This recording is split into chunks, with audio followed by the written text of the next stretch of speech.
I, Dr. Lawrence Mwongela Ikiamba, swear by the name of Almighty God, that the information I'm going to give shall be the truth, nothing but the truth. So help me God. Thank you, Dr. And feel welcome to this committee. We are going to start with the introductions. I am Honorable Mohammed Roba, the chairman for this particular committee. I will ask the members present to introduce themselves, and afterwards the members of staff present also to introduce themselves. We start with Honorable Mwongela. Speaker, I am Halima Bode Abudo, MCA for Reserve Ward, and also a member of the Committee of Selection and Appointment. Thank you. Honorable. I'm Abubakar Abdi Godana, Honorable Abubakar Abdi Godana, MCA for Solito, and also leader of Majority Solo County. Honorable Kamila. Honorable Kamila Wasame, nominated in MCA on gender, also member of Selection and Appointment. Honorable Radu. Nicholas Lorot, MCA Brat. Adan Boru, Clerk to Committee on Selection and Appointment. Fatuma Adam, Hansard Department. Boru Sibota, Senate House.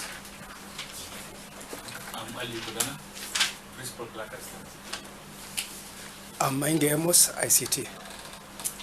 Thank you, members and staffers present here.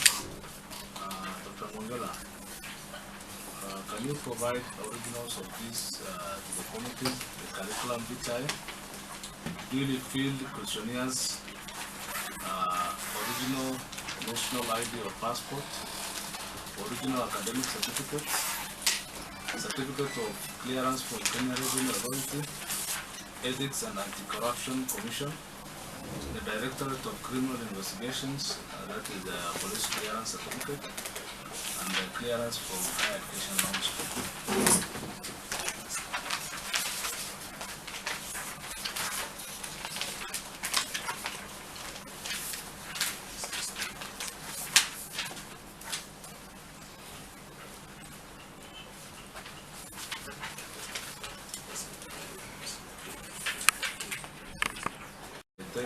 In accordance with the Public Appointments and County Assembly's Approval Act No. 5 of 2017.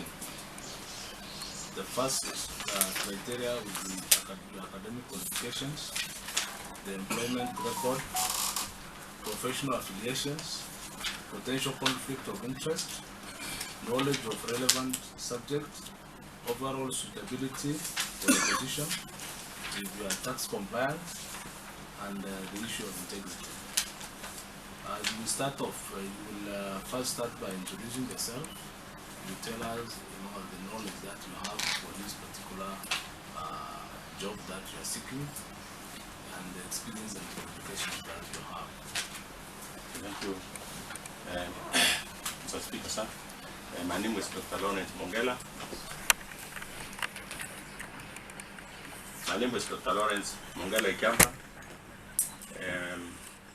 My academic background, I went to primary school in Mudara 1969 up to 1975.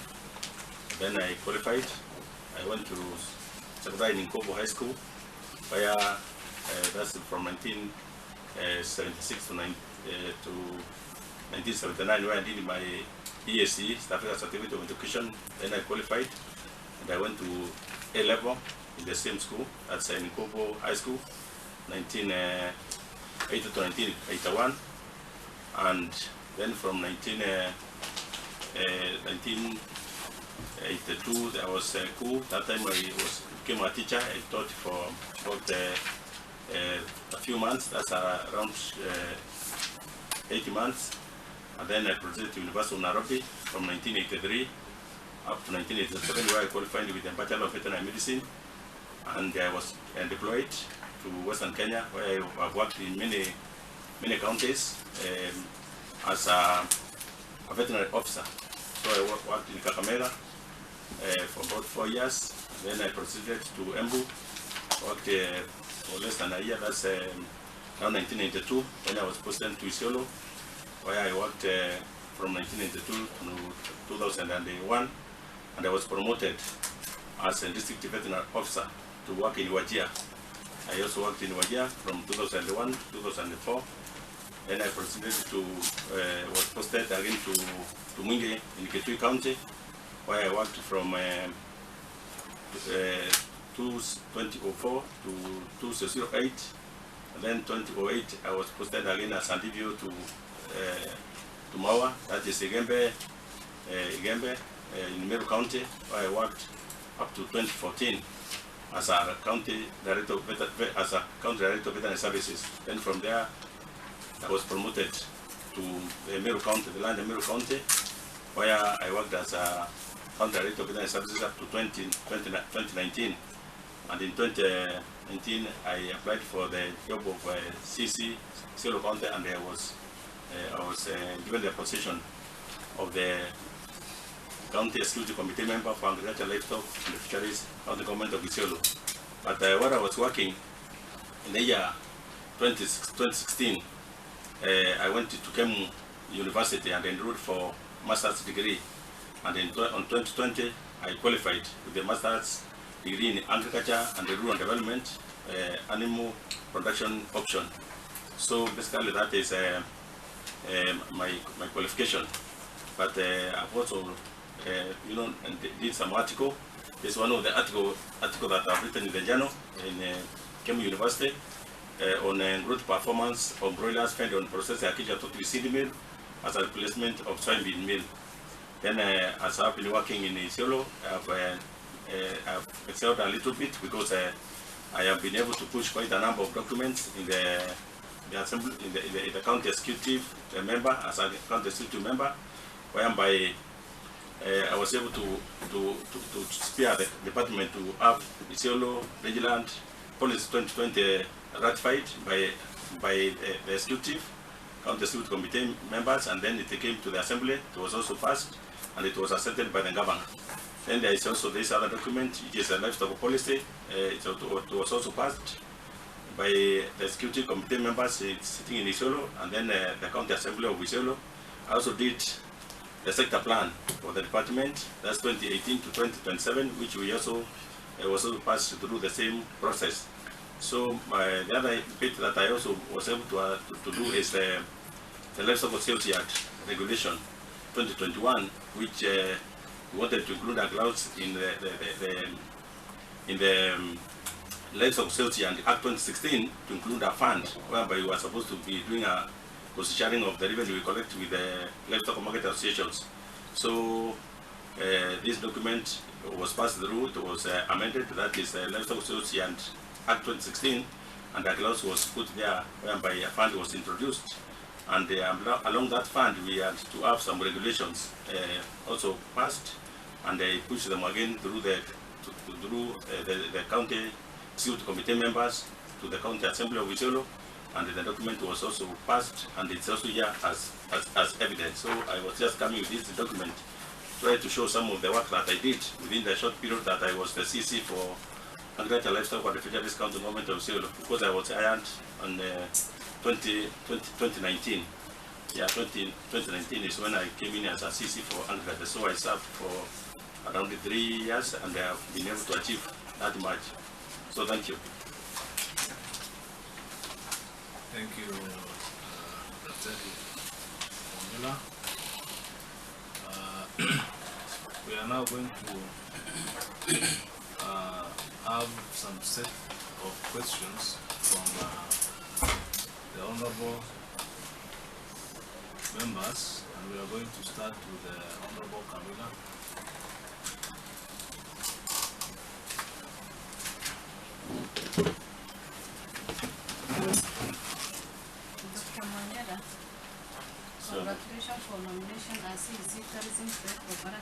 and Enterprise Development.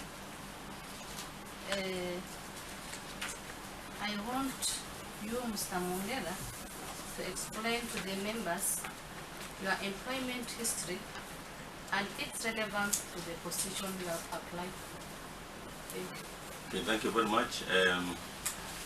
My employment history, of course, I've majorly been working in the Department of Agriculture, Livestock and Fisheries, but there's a relationship between the department that I have been appointed to and my academic qualification. One, in matters of trade, of course, people have been selling livestock, yes, and along the livestock value chain, there are so many other businesses which is spring, because people buy animal, take them to the market. They take animals to the market. From there, the meat is, the animal is converted into meat, or you buy and then sell to another person. So that value chain, I am conversant about how it works. Then, of course, even the agriculture itself, the value chain of agriculture, the trade is involved. So ideally, in the CIDP, when you look at what we have been doing and what the trade department do, they are interlinked. Then when you come to the area of tourism, yes, animals, of course, they are the ones which are there. Basically, I've been dealing with about 5 animals here. Basically, the camel, the cattle, sheep, goats, and the donkeys. Those are the main animals, although they are poultry and others. But when I looked at the animals in the park, I found there are 17. There are more than 17. When you include the birds, which are over 300 species in our park, I'm going to be dealing with them. And ideally, what it entails is, of course, trying to manage the people who are there so that they can be able to perform better than before, because these things are interrelated. Initially, as a young person, I was having very high technical skills, but as you grow, of course, the technical skills changes to managerial kind of work, whereby you are not the one actually doing the actual work, but you are working through other people. So once you facilitate them, and you give them what it entails, they will just give you the results. So ideally, I'm not going to, like I used to treat animals when I was young so much, giving injections. But as I went up, I forgot the bag, that bag which was having the drugs, and I started now, trying to ensure that other people do the work for me. That is, to facilitate them, ensure that they have the resources, and they will be able to perform. So, of course, I look at the governance manifesto, see what the type of activity that we are supposed to put in those the sectors that have gone in, and then I implement them. And of course, I also look at the CIDP, and then I use the people so that they can be able to to deliver. Ideally, that's what I will do. And of course, I know the issue of marketing is the same. We have been trying to work very hard to open this particular facility of ours, that is the Isiolo Export Abattoir, which is here. And I went ahead to look even for investors in Turkey and also in Dubai, and we were able to get investors coming. So these investors, once they come and they take this facility and the facility is completed, then of course that's the business that I'm looking at. So as far as I'm concerned, I can see there is interconnectivity between what I've been doing and what I'm going to do going forward. Thank you. Mheshimiwa Daddy.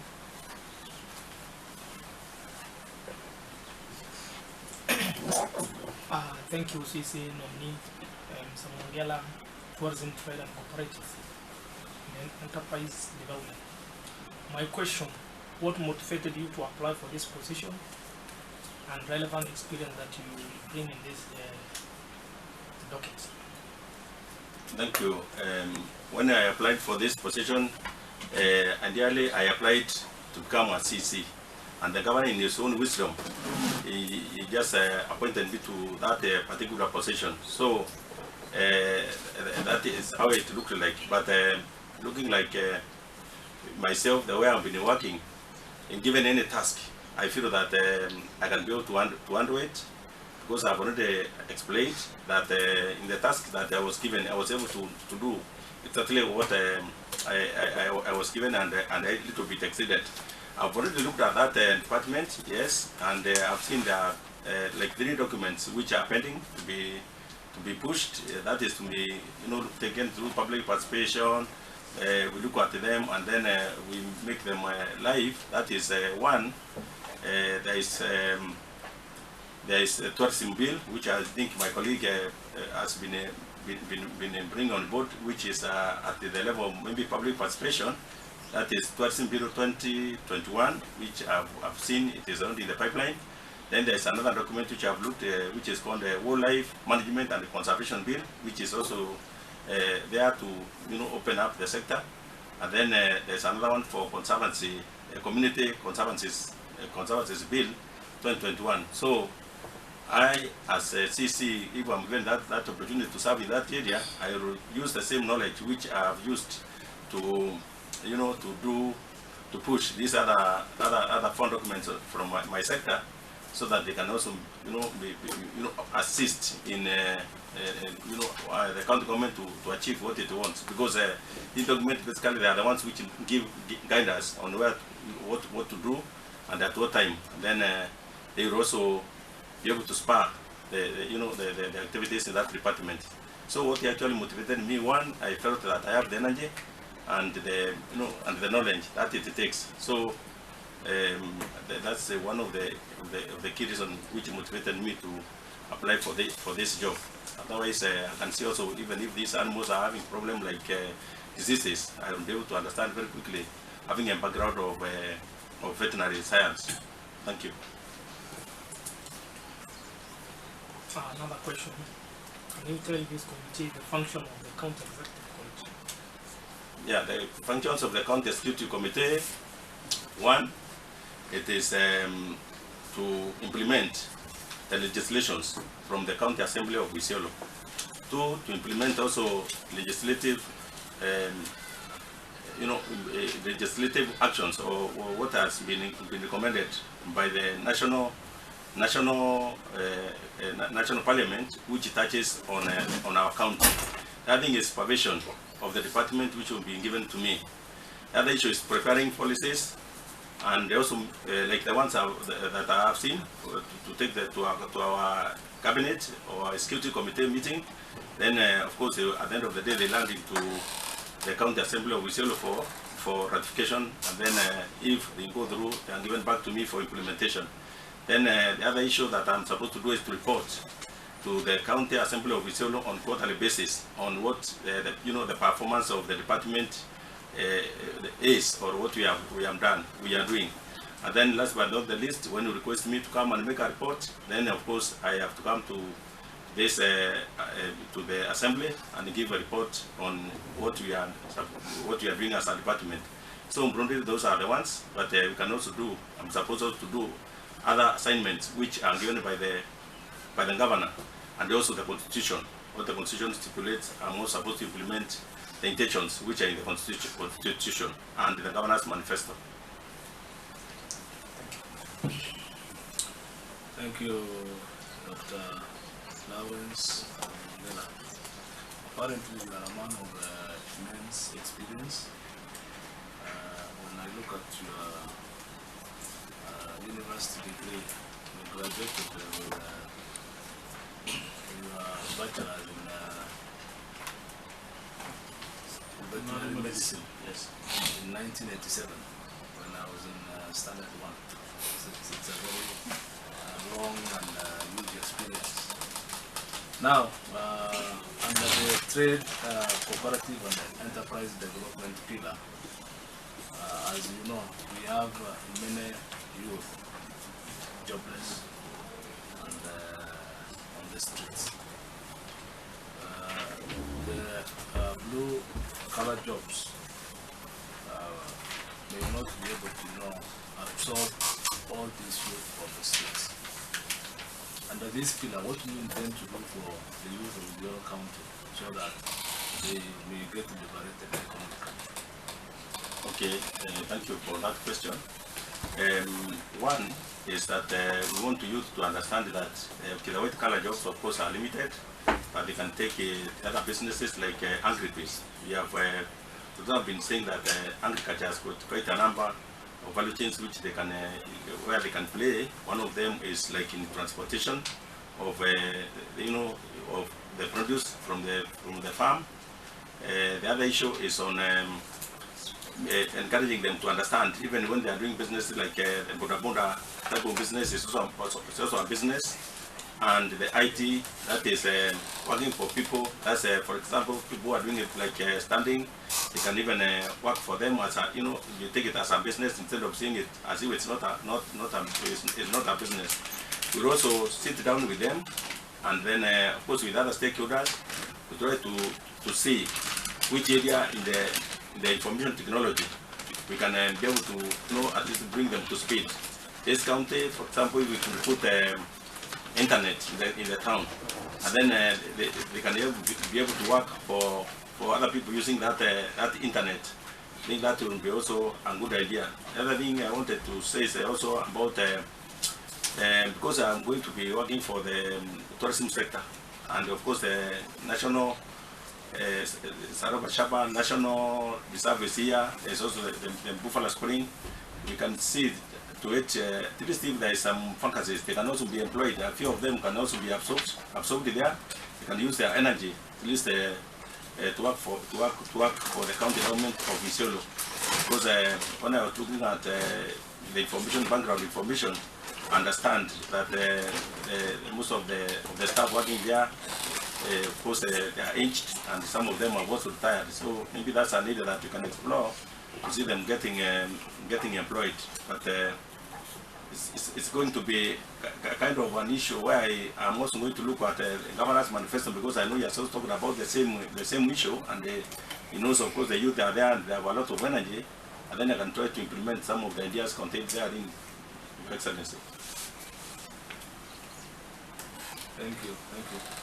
Looking at the journal that you provided us, the issue of growth performance of broilers fed on processed acacia tortillas. Is this acacia that we know, or is it a different acacia? This is the same acacia that we know, because you see, when I've been working in northern Kenya, one of the trees which I found is unique is the acacia tortilis, which resembles the camel, because when it is very dry in September, is when it produces enough pods, and those ponds are the ones which sustain animals during the dry period. And then when I was doing my master's, I said, okay, what is my line of study? I asked myself, I've been working in northern Kenya for so many years. What is so unique about that area? I found that tree being unique. And then, of course, there is a shortage of feed for animals, or that, in these areas when there's drought. And one of the animals which is also coming up is a poultry, the chicken. So this chicken I was asking now, when it's dry, there is no even feed for human, it's becoming less. The chicken cannot eat this pond as it were. Then I looked at the seed which is inside. That seed is not even digested by animals. It has got very hard cover, which is called canal. And then I said, what about if I use this seed to feed chicken instead of it being eaten by broodchicks? And I put it as an hypothesis. And then of course I collected the pods. I thrashed them like the way we thrash beans. I removed the seeds, and then I had a big sack. And then I went and maybe did some little bit of processing. I borrowed them a little bit, and then they were having very good smell. It's as if food is, it's good food. And then I dried. Then I went to take them to a portion mill. Then they were grounded. And then one of the ingredients in the feed of chicken is soybean. Soybean is very expensive. It's not even available. Most of it is imported. If you check this place like where there's war in Ukraine and Russia, that's where most of the soybean comes from, those countries. And then I said, now this seed, I want to replace the soybean from the diet of chicken. Because the diet of the chicken, there is, of course, there's fish, there is soybean, there is quite a number of ingredients. Maize, of course, being one of them, which contributes around 50%. But one of the ingredients which provided protein is the fish I'm talking about, and then on the plant side is soybean. So I said I can remove this soybean and introduce this acacia tortilis seed as the feed for the chicken. Okay, I went ahead and I processed. I took the sample to the University of Nairobi. It was checked. It was having a very high protein content, about almost 5%. And it was comparing favorably with the soybean, which is sometimes, of course, soybean sometimes it goes up to 48 over 40, but because of the way it is collected and now it is when you pick it and take it for analysis, you find they were almost, they're almost the same. So I replaced that soybean with the Acacia totally seed meal, fed my chicken in an experiment where I bought many of them and kept them here. Then the field trial and after the analysis, it was found that actually you can replace the soybean with the Acacia totally seeds. And I replaced about 20%, and they were doing very well. I could go even up to 40. And even those ones which I gave 100%, although the growth rate was not very, it was not very high, but they grew, they never died. So all the night the chicken which I was doing the experiment with, they did it very well, and I said now that is a feed for the chicken. We can promote the tree for fund of course, and for production of the seeds to feed poultry, and it can be taken to the industry. So I'm recommending industry players to come and buy the seeds from us. So if people can come, crush the pod, take the pod to the cattle, and then we sell the seed and get money, and the chicken gets feed for that purpose. So that's how I did this experiment, and it was very successful. Is it economically viable? Yes, it is economically viable. It is economically viable because at the end of the day, like now a soybean, 1 kilogram of soybean costs more than 100, but now especially at the moment we can pay almost 200, 1 kilogram of soybean. And this acacia is just some little energy for removing the seed, then give the other bit to the livestock, that's the cattle, sheep and goat, because they are ruminants, and they take this one for poultry feed, because poultry of course they cannot eat the pond because it has got very high fiber content, so they cannot be able to digest because they are monogastric, or they are just like human beings. So it is economically viable. That's what I have proven in my experiment. And actually, if you tell the people to bring, and then you start selling, buying maybe now at even 150 shillings per kg, they will bring it. And one tree can produce maybe one sack of the pod, and once you thrash the seed, you get about 5 kg. So 5 kg you multiply by 200 shillings, you see the type of money that you are talking about. And I know these ponds are readily available. They are readily available. And like for example, one karai at the moment is costing around 300 shillings. One karai of the ponds, because it's a key produce for this region. Pond of acacia tortoise. Thank you. The chicken still surviving? They survived. I sold them. They were broilers. Within that 5 days, my experiment was over. I also ate them. Some of them we cooked at that time when I was harvesting them, and they were very tasty. And then the others, I just went to Meru, and they came to buy for me. Those people normally buy broilers, because they were broilers that I put through the experiment, because I was the one who was sponsoring myself. So they were really sweet. The meat was okay. So I think it is okay, because if they would have been affected, there is an organ there called pancreas. The pancreas. You are removing it. It is in a loop in some place. Once you remove and measure that organ, it was normal. The intestines were normal. That is the one which was for control. So if you compare with the control, they are okay. Because my lecturer told me that if, for example, the feed was having any toxins, or if it was not very good, then that particular organ could be, it could be a little bit heavier than the normal ones, and even the intestines could have been a little bit longer. So I looked at quite a number of organs, weighed them, and I found when you compare it to the normal chicken, they were okay. So that one, we did that kind of test to prove that the organs, there was no difference, significant difference. Thank you. But the growth was significant. At least they grew very well, and they could compare very favorably. So for me, I think that's a good one. When I presented this paper, because I have presented it quite a number of scientific conferences, one of them being this one, and also in the KVA scientific conference in Malindi. This is my name is here. I went in KVA in Malindi, known as Mwongela. Yeah, you can see. When I presented KVA Malindi, many vets were very happy. They said, "Let's go and shake the tree. Let's go and shake the tree." They said, "This is the type of research we want to be done, which is practical," because it was actually practical. For example, at the moment, what I found also very practical here, and I have recommended my friend to do a Sunday, is on these maggots which are found in the camera head, on the camera boots. You see, they are being thrown away in the slaughter, because all the cameras got quite a number of them in in the head. If you open up, you find quite a number of them, and then they are always being thrown away. And then I was saying, if somebody could collect them, use them as a poultry feed again, or even for the fish, we could replace they could replace the fish. This fish we are talking about, the omena, which is being used as a poultry feed and also for the fish. So we can use this camera. They are called camera boots. Camera boots, BOTS. They are very many. They are found always in the camera. So when they are being slaughtered, you find you can have as much as this from one camera. So if somebody wants to do a standing, we remove the fish. Then we use those camera boots, just like we are using black soldier fly in the poultry and also in the chicken in the poultry and also fish feed. So it's an opportunity I've realized it there, and if somebody can quickly do that, you can get his masters or even maybe an article like this one you can write. Thank you. Thank you. Thank you. We'll move now to the next set of questions from Honorable Bola. Thank you, Mr. Speaker. Welcome, Dr.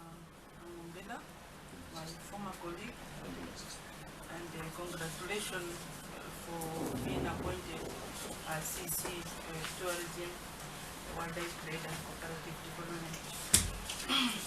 My question is what step will you take to help the county to realize its plan and vision in terms of your sector and also as executive? Thank you, Honorable Halima, for that question. One of the things that I realized is that Isiolo, especially on the tourism sector, which I think you are heavily handling, is still unknown, and especially there's a film called Born Free, which was done in the park, and it has made it quite popular and it is known. But quite a number of challenges are there, which if they are surmounted, then we can be able to reap a lot from that area. One of them being, of course, the resource allocation is very key, to increase the resource allocation to that area. Then, of course, the document that I talked about, that's the act, the 3 acts also being, if they pass and they are being implemented, then they can also assist. The other thing is to have CCTV cameras put at the park so that as people are entering, at least they can be seen who entered and who, at what time these people got out. Then we improve the collection of the revenue by using automation of revenue collection. Although it's not my rocket, but we are going to support, because that area is one of the revenue earner for the county. More than half of the revenue is generated from tourism in Isiolo. So if we can have quite a number of things. Then the other issue that I wanted to talk about is on branding Isiolo.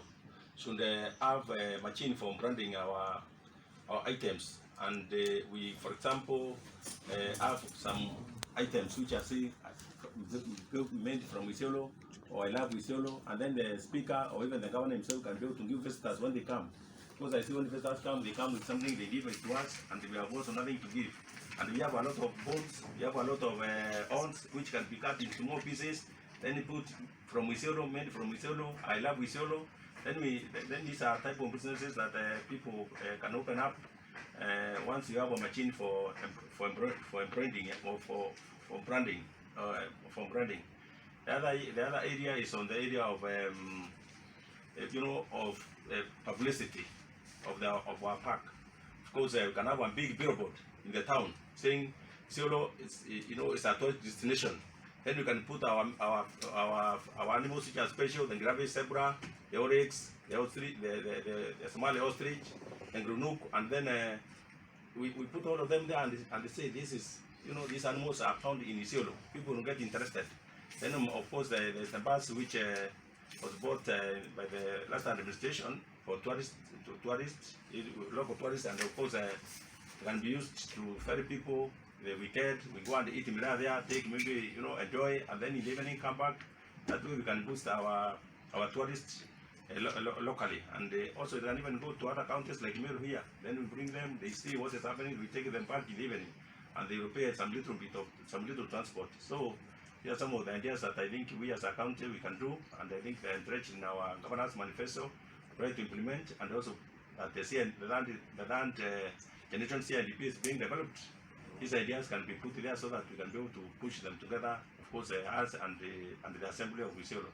Thank you. Thank you, Dr. Mwongela. The second question is that this sector is an investment sector to the county government, both trade and tourism. You remember, mostly during the time of budget, we struggled to be allocated budget for buying vehicles, just to ease the activity of the park, staffing, everything is skeleton at the tourism and trade sector. However, also the issue of the revenue, source, on source revenue is now the current work of the government to make the counties boost their own economy to raise their income. And the tourism and trade is one of these one of the investment sector in the country. It's not the service deliveries, and you know how it used to be very tough to get our budget maintained. During supplementaries, all our budget to go, and we remain with the zero budget and with the sector, coupled with the temptation in the sector whereby funds collection of revenues are handled manually. So based on this, what will you do to ensure the officers in the county are there to the values and the principles? Okay, thank you very As much. per the Articles 10 and 232 of the Constitution of Kenya. Okay. Thank you very much. I think now what you have alluded to is, of course, the challenges that we face, because, of course, there was the allocation of funds most of the time. If it is possible, you know, in my own wisdom, or if I should say, once the budget is made, the allocation or supplementary budgets, if they are made less, then the money can be able to be used for the activities that it was planned for. But if we go by the way it was before, of course, Isiolo is lucky in one form that we have quite a number of partners who come to Isiolo. It is in the wisdom of the governor. Some of these partners, when they come, they are pushed to some of the departments, like in tourism and the area of trade. So there is a lot of money which has been coming from that direction. But if that money is properly, tapped, we can use it for our development, because most of the time the partners come, we don't know even how much they have, we just work with them, they just stay around, and later, we cannot have value for money which we cannot account and say this is the value of money which they brought to the county.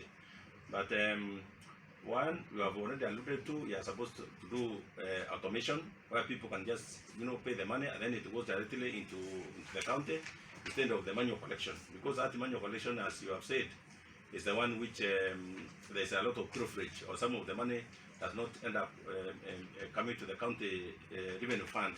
So if we have to adhere to, of course, like you have said, the principles and the values and in Article 10 of the Constitution, of course, one should be patriotic. You should have patriotism. Should have, at least that level of integrity. The people that we hire, they should be people of integrity. And if somebody is found not being transparent and accountable, then of course he should be able to account, or he should be removed from the service. And once you show an example by trying to, to say that those who are not adhering to the principles and values entrenched here, they should be, be disciplined.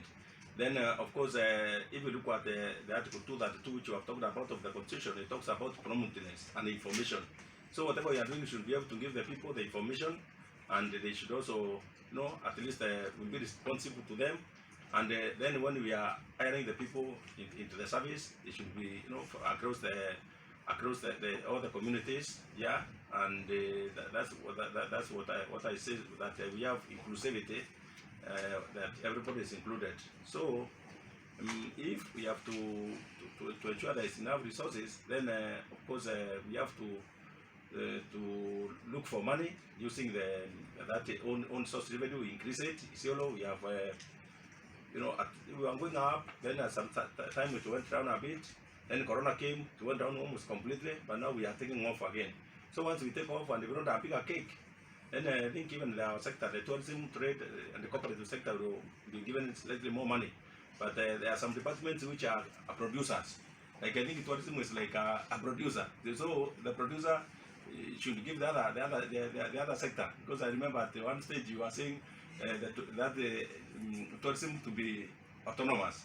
Then the governor was looking at you and says, what you run the other department. So there's a department which has produced so much, but it's given so little because it's supposed to support the other sectors. So for me, I think we try to see at least we implement what we say. Because once you put very good plans in the CIDP and in the annual worker plan, then if you are not facilitated to deliver, then of course your hands are tied. And if your hands are tied as a manager, then of course you score poorly. Maybe you cannot get the credit that you wanted. So ideas are there, and we shall also implement what you also tell us from this side, because the county assembly of Isiolo is vision, or what they try to do is exactly what we are doing as executive. Only that you don't implement, but you counter check and see whether we are on track and we are doing what we are supposed to do. And as I said earlier, I will be reporting from time to time. If I get challenges, then I report these are some of the challenges that I'm getting, which are hindering my performance. Thank you.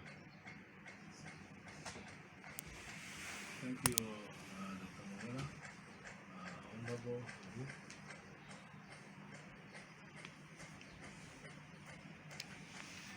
Most of my questions have been asked, but let me ask a colleague. Congratulations. And I really like your CV. Impressive one. You have been CEC for the Keta life, so now you have been deployed to CEC tourism. What will you do differently this time now? Okay, thank you for that question. What I will do differently, one, I want to start by having a stakeholder meeting with the sector players, because when I started in this other department, I tried, but I think there was some little bit, because I came in the middle, didn't get in total support. But this time, I called stakeholders in the meeting. We identified the bottlenecks, as I have said, and of course, I will not forget to look at the main document, which is supposed to be having the ideas already, the CIDP that I've alluded to. And then from there, we pinpoint what are we going to do together. And then we move as a team. So mine is to have a stakeholder participation on this particular, those sectors. That is trade. Then of course there is the cooperative, and then there is the tourism. We sit, of course, each of them independently, and then we agree what, where are we? Because I have to have benchmark, or the baseline where we start from, so that if I am making any stride or a milestone, then I can know I have done this. For example, when I have already talked about the document that my sister has pushed up to a certain level, you see, I've already seen where the issue is, so I will be able to make sure I push those documents so that they can be live and assist us in executing our activities. When I see a sector with no document which is guiding it, then of course you are very worried. You become very worried because you say, now, how do these people work? Because we are always working maybe at the way the national, trying to copy from national government. But what is ours? We as Isiolo people, what, how is it being done here? Because we are different in our own unique way. So for me, what I will do differently is to have the stakeholder meeting, and then we identify the problem together, and then from there now I can say this is where I'm going to start. And then if I'm going to fall down, then I will of course fall down with that reason. Can you briefly explain to me functions of CEC? I think the function of CEC, I've said one of them is to implement the legislation. I think you have done that already. Thank you, sir. So, main challenges in the, can you explain to me main challenges in the CEC tourism and how you can address it? I think he has already answered. One of them is We have answered. encroachment. We have answered. He has already answered those questions, so we should not repeat it. Thank you, Dr. Mwongela. Honorable Camilla. Dr. Mwongela, this docket deals with entrepreneurship and empowerment. How can you support women to benefit from these dockets or from this department? Okay, I think one, if we are going to employ, for example, rangers, we look at the 2/3 gender rule. At least women should also be employed, should not be discriminated against. They can also become rangers. The other thing is on tender. Women and the youth, they get 30%, which is constitutionally accepted. We are supposed to give them 30% of the tender. The other issue, we should have some money set aside for people to come and get some loan, maybe Sharia compliant loan, and we open also a county-supported SACCO. County-supported SACCO, like the one found in Mary Capital SACCO. The county can put some money in a bank. We have a SACCO. We support to put some seed capital for people, for the people to borrow from. So the youth and the women can be encouraged to borrow. Then the other issue that I talked about is there are some of the projects that we will bring. If the partners are coming around, we try to tell them that they have some bias and say this is for women and the youth. So funds like that one, I think we will look for them to be factored in the budget. So those are some of the ideas that I have. But being new in that sector, of course, I have a lot of study to do and see what the best practices are being done by other counties. I think it will call for benchmarking. With some counties are doing very well. Like one time we are going to do benchmarking in Iviga, but I concentrated basically on the line of my sector. This did I know that I will go to another sector. So it requires quite serious thinking, and we move together. Thank you.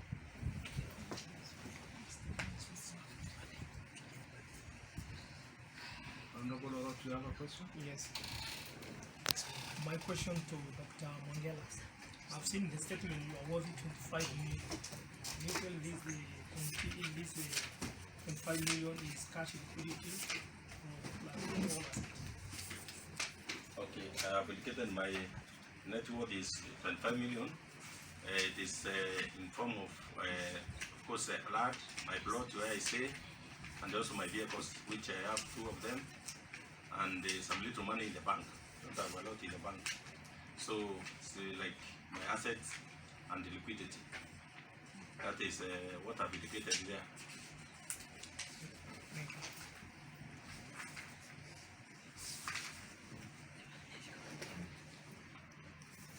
Honorable members, I think we are coming to the end of this particular voting session with Dr. Mwongela, who is the nominee for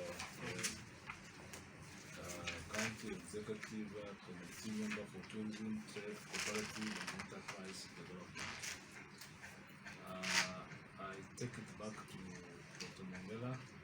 Probably if he has something to say for us to be able to close this particular session. Thank you, Mr. Speaker, sir, Honorable Yaroba, and the team, and the honorable members, who have at least to give me a chance to explain myself, and that if you give me this opportunity, I work to the best of my ability and knowledge, and I will also intelligently deliver, do my work, and the support His Excellency the Governor who has given me this opportunity. I will also serve him with being a career civil servant over many years. I will serve him with loyalty and the dedication so that as a county can be able to deliver. For me, I will always strive to be transparent and accountable to my work. So thank you so much, and God bless Isiolo. I hope our county is going to be the sort of city that we are looking for. Together we can make it. Thank you, sir. Thank you, Dr. Mwongela.